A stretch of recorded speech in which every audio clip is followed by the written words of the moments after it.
How's everybody doing today? Good to see you. It's, what is it, August 10th, 2025. So, what I've been doing in addition to having out over 450 videos teaching different levels, different styles of playing, I like to kind of give a little bit of a shout out or a tribute to some of the musicians that are leaving us. This seems to happen every week. And because I've been playing music now for 58 years or more, a lot of these people that are leaving us were my idols when I started playing. And I was witnessing them starting their careers, a lot of them, and did see a lot in person. So this past week, Terry Reid passed away. And I've known Terry Reid's name since I was 12. I'm not sure if you do, okay? Unless you're really into a lot of history in music, or really into the UK music scene. But I became familiar with Terry Reid 57 years ago because at my first concert when I was 12, that my uncle took me and a cousin to was Cream. And not only on the bill with Cream was the Moody Blues, but was also the Terry Reid group. And it always kind of stuck with me that there was a violin player. And my uncle, who happened to be the one to take me and my cousin for like a birthday present, he was a violin player. So it was really cool that there was a little bit of violin action going on, even though it wasn't a main part of the show for Terry Reid. I don't remember that much about, the show with him.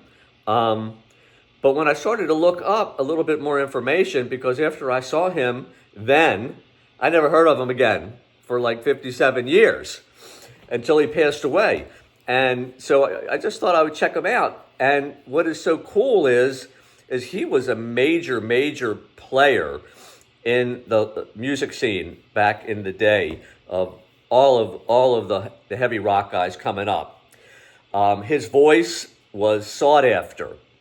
He was a guitar player, and he was not the violin player. His organ player that played also bass pedals was a trained violinist, and he just seemed like he broke it out that night, but wasn't normally playing violin on that tour with Cream in 1968.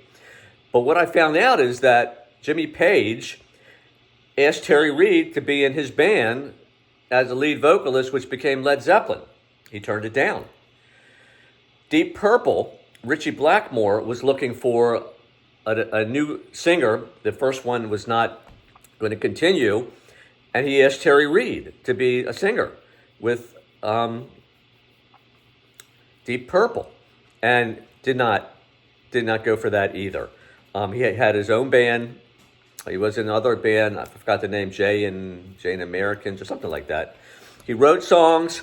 He had songs that I think Crosby, Stills and Nash or Graham Nash became familiar with. I think John Mellencamp did one of his songs.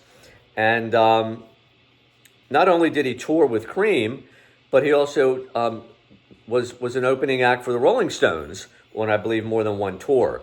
So he was a really sought after, just a consummate Englishman who had a lot of notoriety, I believe, and maybe if we lived in the UK, we would have seen him more, heard about him more over the past, several decades. So he did pass away. I just thought it was some cool information that, you maybe like, kind of like rock history could have been the front singer.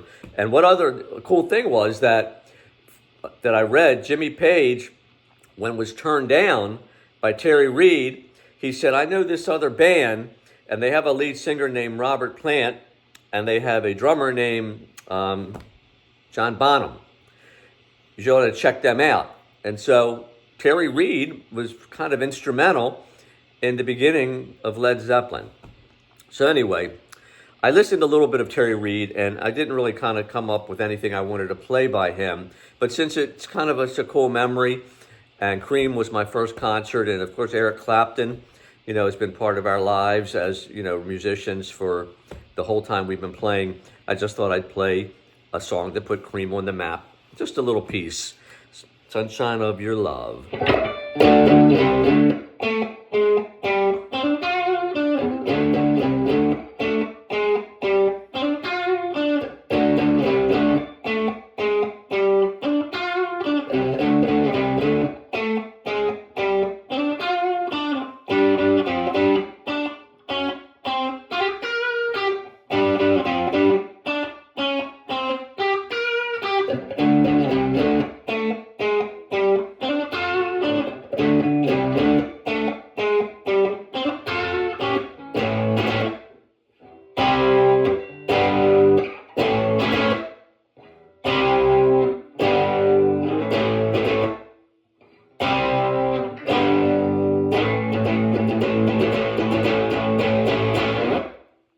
I hope you like my Reid tribute. Have a great day. See ya.